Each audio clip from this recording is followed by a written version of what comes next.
Lê-se no Evangelho que o reino dos céus é semelhante a um homem que encontrou uma pérola de alto valor e que, para adquiri-la, vendeu tudo o que tinha e trocou tudo o que possuía para adquirir aquela pérola.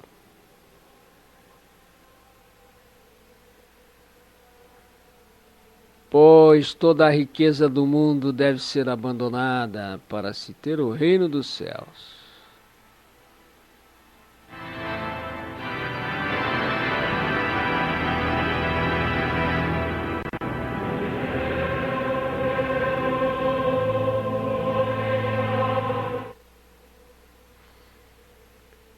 E por que a parábola de Cristo exposta nesse evangelho é particularmente odiada por liberais e por teólogos da escravidão que se dizem da libertação?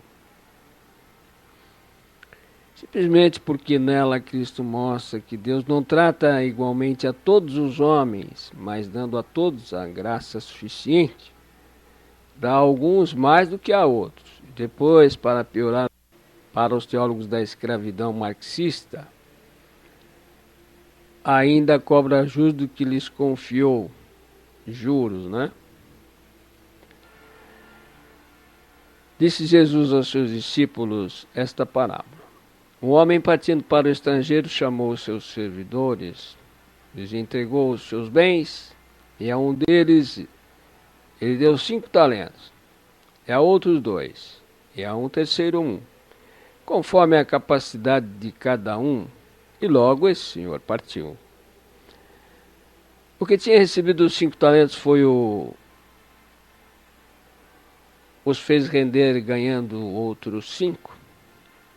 Do mesmo modo que o que tinha recebido 2 talentos ganhou outros 2. Mas o que tinha recebido um só talento foi cavar um buraco na terra e aí escondeu o dinheiro de seu senhor. Muito tempo depois o senhor desses servos chegou e fez suas contas com eles, que tinha recebido 5 talentos, se aproximou e apresentou os 5 talentos, que recebera e mais outros 5 talentos, dizendo: Mestre, tu me tinhas dado 5 talentos, eis que com eles ganhei mais outros 5. E seu mestre lhe disse: Está bem, servo bom e fiel. Pois que fosse fiel no pouco, eu te estabelecerei sobre muito. Entra na alegria de teu Senhor. Eu que tinha recebido 2 talentos, se aproximou, disse: Mestre, tu me tinhas entregue 2 talentos, eis que ganhei 2 outros mais. Aí seu senhor lhe disse: Está bem, bom e fiel servidor. Pois que fostes fiel no pouco, eu te estabelecerei sempre muito. Entra na alegria do teu Senhor.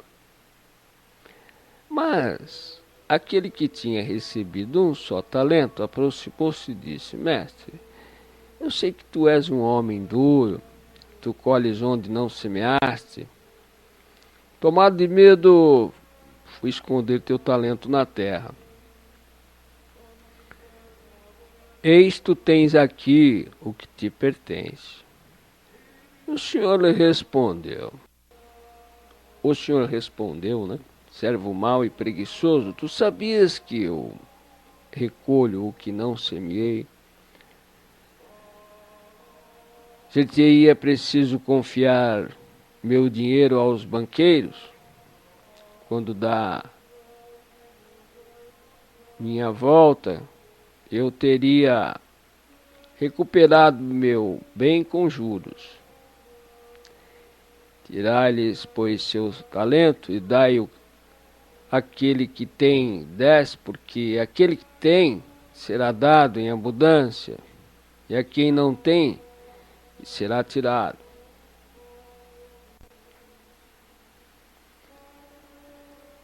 Até mesmo o que lhe parece ter, esse servo inútil, lançai-o nas trevas exteriores, lá haverá pranto e ranger dos dentes.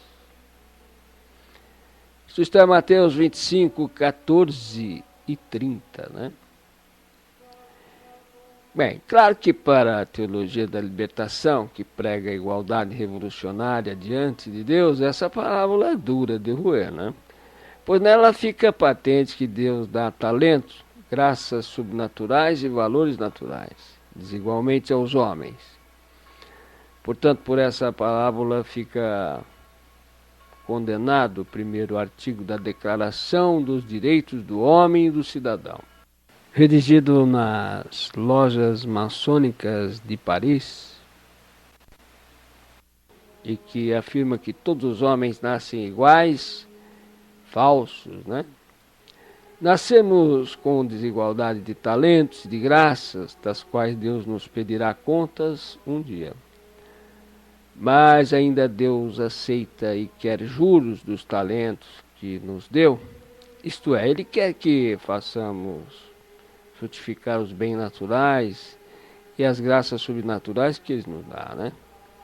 Obtemos juros dos talentos que Deus nos concedeu de duas maneiras. A primeira é fazendo frutificar em nós mesmos os valores naturais. Quando bem aplicamos esses valores, a prática das virtudes sobrenaturais. E na segunda maneira é comunicando o bem que temos sobre a verdade natural e sobre a verdade da fé. Quando ensinamos que sabemos de ciência, de doutrina católica, há outros que podem produzir bons frutos sobrenaturais. Assim, os nossos banqueiros, que nos rendem juros espirituais, são as pessoas de boa vontade, que bem aproveitam nossos ensinamentos, produzindo com a graça de Deus frutos espirituais de vida eterna. Essa é a explicação dada por São Gregório, o Grande, né, sobre os banqueiros e os juros que eles nos pagam.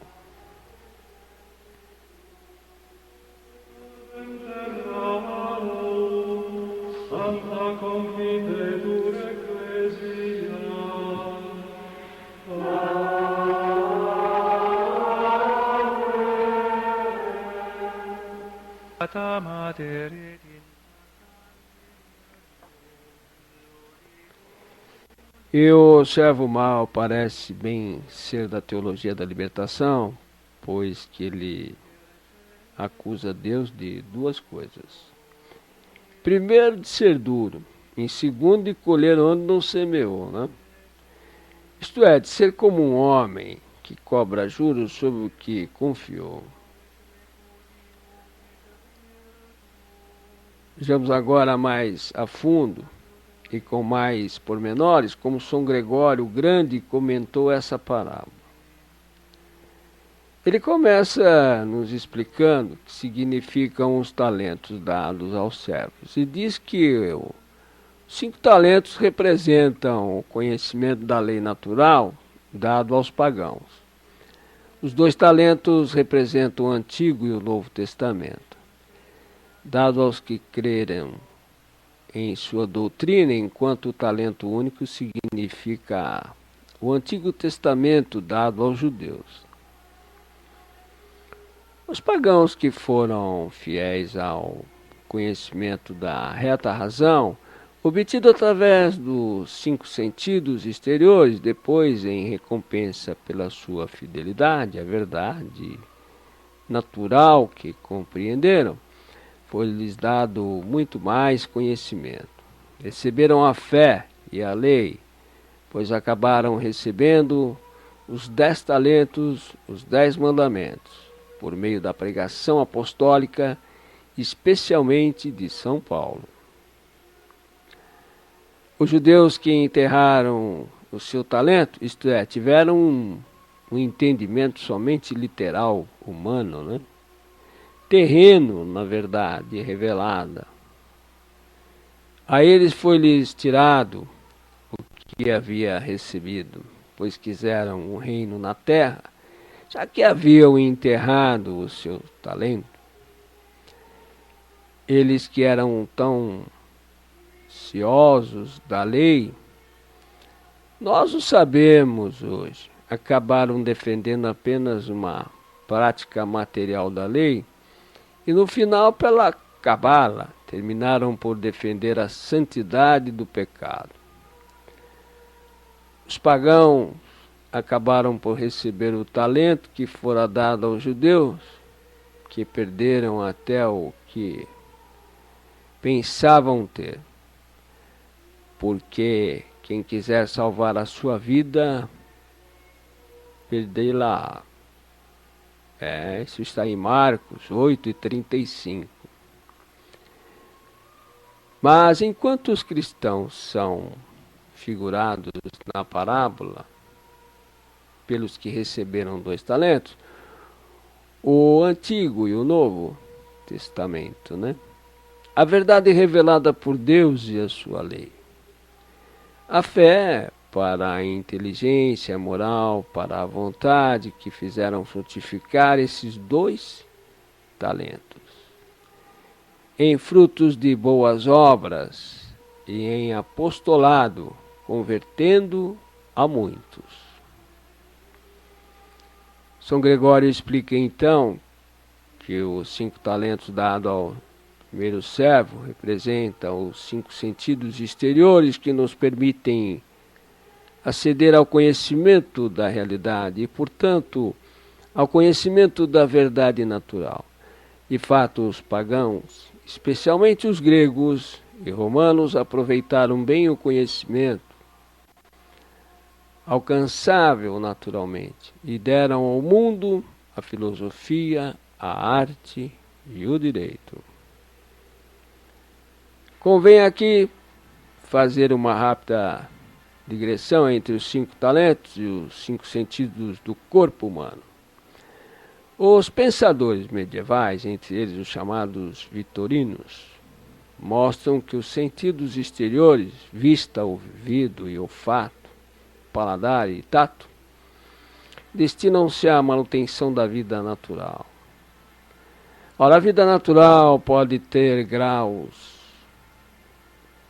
digamos 3, ou significados.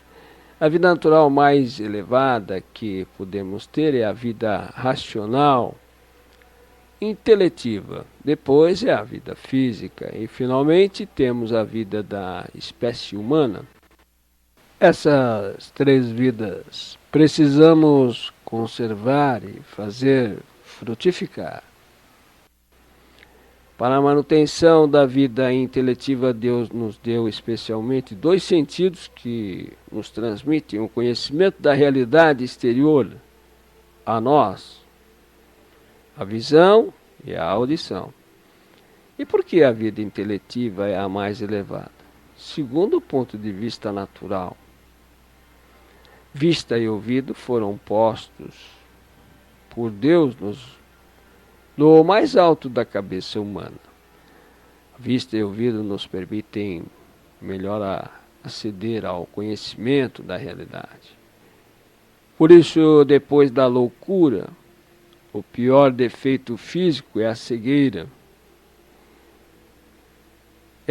Só depois vem a surdez, né? A visão nos dá conhecimento direto da realidade natural. A audição nos permite conhecer o testemunho de outrem, que nos informa e nos ensina.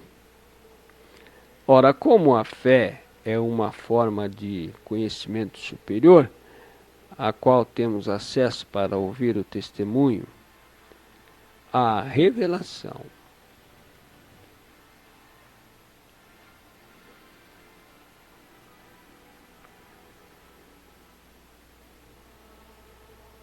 Testemunhada por Deus, a audição tem o papel mais importante no conhecimento sobrenatural. Aí do que a vista, né? Por isso Jesus disse a Tomé: tu crestes, Tomé, porque vistes bem-aventurados aqueles que não viram e creram. Daí que Deus no Antigo Testamento não pediu ao povo de Israel que visse, mas que escutasse discípulos lhes disse: escuta, Israel. E no Novo Testamento Jesus mandou que os apóstolos ensinassem, e não que imprimissem Bíblias para serem lidas com os olhos, pois que a letra mata. Disse Jesus: ide e ensinai, né? Não é ide e imprimir, né? Como também não disse de modo algum, ide e dialogai, como fez o Concílio Vaticano II. Porque o ouvido e a boca da alma, a boca pela qual a alma se alimenta da fé, já que nem só de pão vive o homem. Isto prova como erram os protestantes querendo obter a fé pela letra lida pelos olhos, né? Os dois sentidos que vêm logo depois da visão e da audição são o olfato e o paladar. Destinados à manutenção da vida física, este é inferior à vida intelectiva. Por isso, o nariz e a boca são postos na cabeça humana abaixo da vista e do ouvido. O olfato é um sentido que está posto num órgão, o nariz colocado imediatamente acima da boca, para que possa vigiar se os alimentos estão deteriorados, né? Ou não, a fim de que a alimentação nos sustente a vida e não nos traga doença e morte. Pelo fato, nosso apetite de comer é aguçado. Daí que o olfato simboliza o apetite pelas coisas intelectuais e saudáveis que alimentam nossa fé e nossa ciência, né? O paladar está colocado na boca, e esta nos serve para receber o alimento que nos conservam a vida física, e superiormente para falar, comunicando a verdade que conhecemos, e assim como informações, ciência natural, aos outros, porque não só de pão vive o homem, mas de toda palavra que sai da boca de Deus, né? O tato é o sentido mais material que nos dá um conhecimento muito limitado dos acidentes das coisas existentes. Ele está espalhado por todo o corpo e serve especialmente para a reprodução, visando a perpetuação da espécie humana. O sentido mais carnal e menos inteletivo, e assim é o que ficou mais prejudicado pelo pecado original. Esses 5 sentidos exteriores servem aos sentidos interiores, sendo comum imaginação, memória e cogitativa, aos quais servem diretamente ao intelecto conhecedor da verdade. O pior dos males naturais é a perda da inteligência por uma doença nervosa ou mental, de qualquer tipo, né? Depois da loucura, cegueira na mente, o pior defeito é a cegueira física. A seguir vem a surdez, a mudez, a paralisia, a lepra, que não permite sentir, e a morte física. Essas doenças e defeitos são também símbolos de vícios morais. Assim, a cegueira é símbolo dos que recusam ver a verdade ou a ignoram. E há então uma cegueira voluntária, que pode chegar a ser pecado contra o Espírito Santo. Uma cegueira involuntária ou natural, que representa a ignorância. Cegos voluntários foram, por exemplo, os fariseus, que vendo a Cristo, verdade encarnada, recusavam aceitar as verdades que ele ensinava. Por isso nosso Senhor os chamou de cegos e guias de cegos, né? Mateus 15 e 14. Maldito sejais vós, condutores de cegos, né? E o Deuteronômio já condenará aqueles que ocultavam a verdade aos ignorantes, ou lhes ensinavam a mentira, dizendo: maldito o que faz um cego errar no caminho. Deuteronômios 27 e 18. Já no Antigo Testamento fora dito que os cegos e os coxos não podiam aceder ao ministério sacerdotal, porque a cegueira simbolizava o desconhecimento da verdade. E ao coxear e a paralisia representavam aqueles que eram incapazes de se mover no caminho do bem, o que nele caminhava mal. Simbolizava aquele que não ensinava e não dava exemplo de caminhar na via da virtude, fazendo boas obras, que são os dois deveres fundamentais do padre no Novo Testamento: ensinar a verdade e dar exemplo de virtude. E os coxos representavam aqueles que claudicavam na virtude. Por isso, Santo Elias, increpando os judeus que haviam aceitado o culto de Baal, lhes gritou: até quando claudicareis vós? Para dois lados e na presença de Deus. Se o Senhor é Deus, segui o Senhor. Se Baal é Deus, segue a Baal. Isso está no livro dos Reis, em 18 e 21. Portanto, o vício capital simbolizado pelos paralíticos é a preguiça, enquanto os coxos representam os que são instáveis no culto a Deus. Por isso foi ensinado no Antigo Testamento. O cego e o coxo não acederam aos ministérios do templo. E foi dito no provérbio: o cego e o aleijado não entraram no templo. Isto é, o que desconhece a verdade, ou o herege que nega a verdade ou recusa vê-la, os cegos espiritualmente, assim como os aleijados, os que claudicam na virtude, não entrarão no templo, não serão sacerdotes e não entrarão no céu. Mas no Novo Testamento está dito: os cegos e os aleijados subirão ao templo e Jesus o curou. Mateus 21 e 14. Por que Jesus Redentor veio curar os cegos, os que não viam a verdade?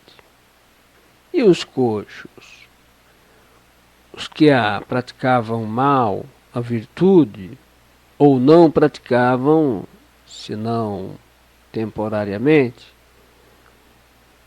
E os fariseus se zangaram com Jesus, porque ele curava os cegos e os coxos.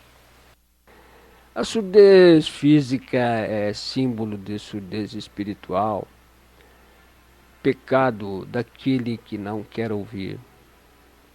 A mudez é símbolo daquele que recusa ensinar a verdade, que recusa confessar e defender o bem e a virtude.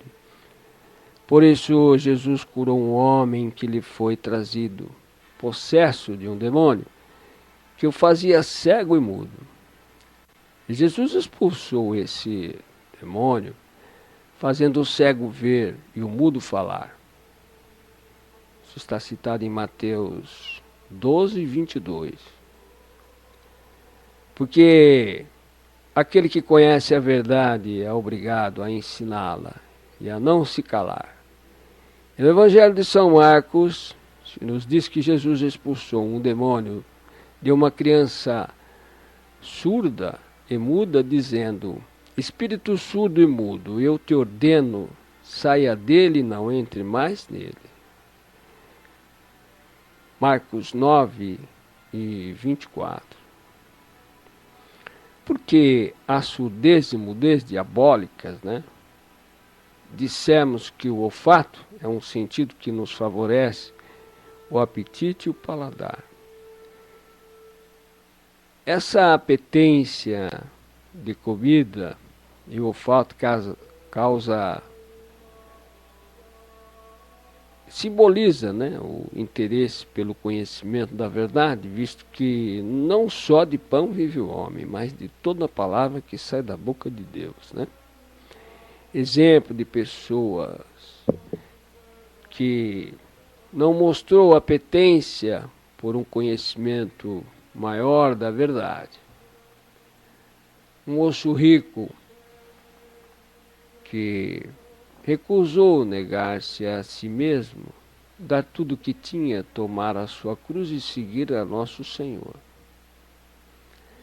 A corrupção do fato é efeito da lepra, simboliza a corrupção da carne e a luxúria. Ora, quando São João mandou seus discípulos argumentarem de Jesus, era o Messias, e São João já o tinha apontado como Cordeiro de Deus que tira os pecados do mundo. Nosso Senhor disse a esses discípulos incrédulos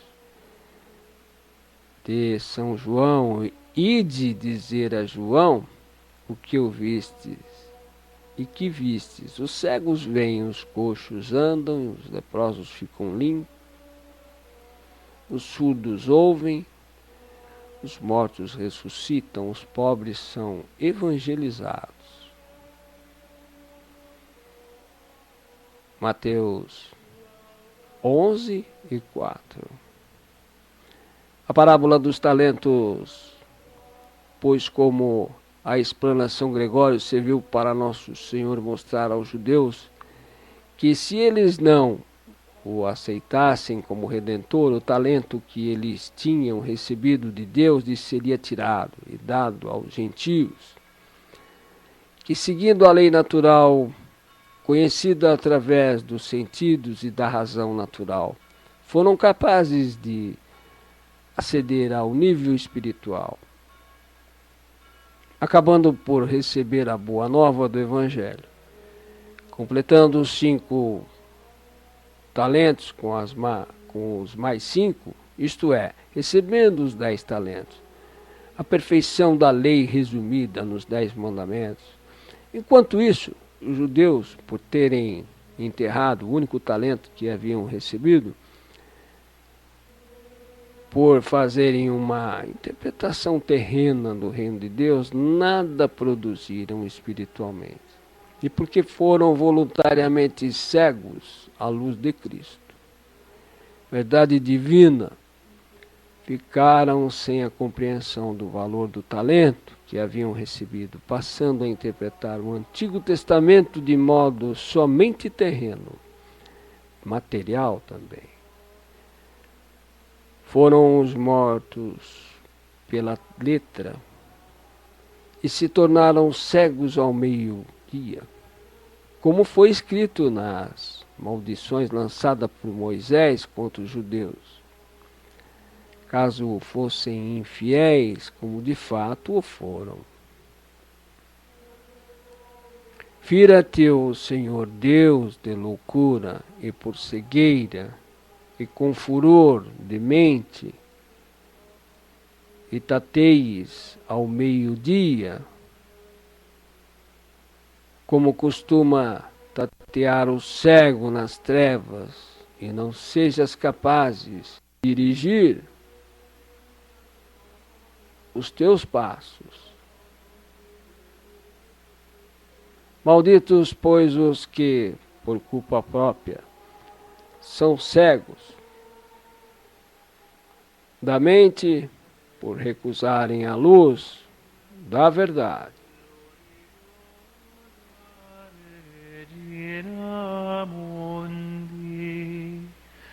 Intercede pro nobis ad hominum. Alleluia.